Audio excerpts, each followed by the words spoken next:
Hi guys, welcome to my videos. So guys, Government of Canada has implemented multi-factor authentication on GCKEY accounts, right? So if you already have an account and you have not set it up, when you log in, they are gonna show you this screen where you have to set it up. And if you are gonna register a new account, then during the account setup process itself, you are gonna come through this. So there are three ways you can do.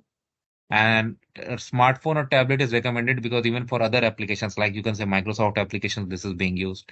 You can use your desktop device or you can use your email address. Well, the simplest one would be to set up your email address where you log in and then they're gonna send you a code on your email address. After you put your credentials, you put that code and go get in. But this is one is good. And desktop device is like similar to mobile device, but desktop you don't carry everywhere, right? So I don't want to go for this. Like instead, I'll go for this. Let's see. So you have terms condition. Click on accept. So like you need to install an app, okay, where you can authenticate, and it is saying that you download and install from these sources. Fine, okay.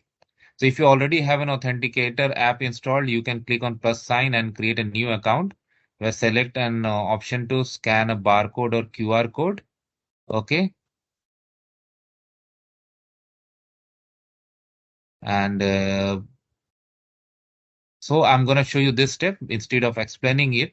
So I'm going to show it in a better way. So now I'll take you to my App Store. You can simply install the Authenticator app, and during the setup, you can set up its pin.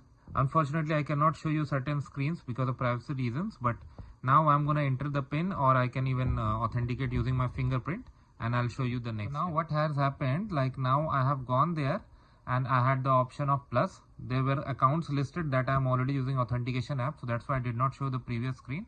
Instead, I have brought you here. After clicking on add account, and now I'm going to scan the QR code. You do need to apply the permission, and then I'm going to show you. Once you scan the QR code, it will come over here. Okay. Now in the screen where I had stopped sharing my desktop, if you would have clicked next, it would have shown you QR code and secret key, because those are private information, so I cannot show you in this video. But then from here you can do that successfully. It will share recovery codes to you that you need to save. So I have saved everything. So you can click here and continue. And we can now log in again using that. Thanks for watching. Please subscribe to the channel. Thank you.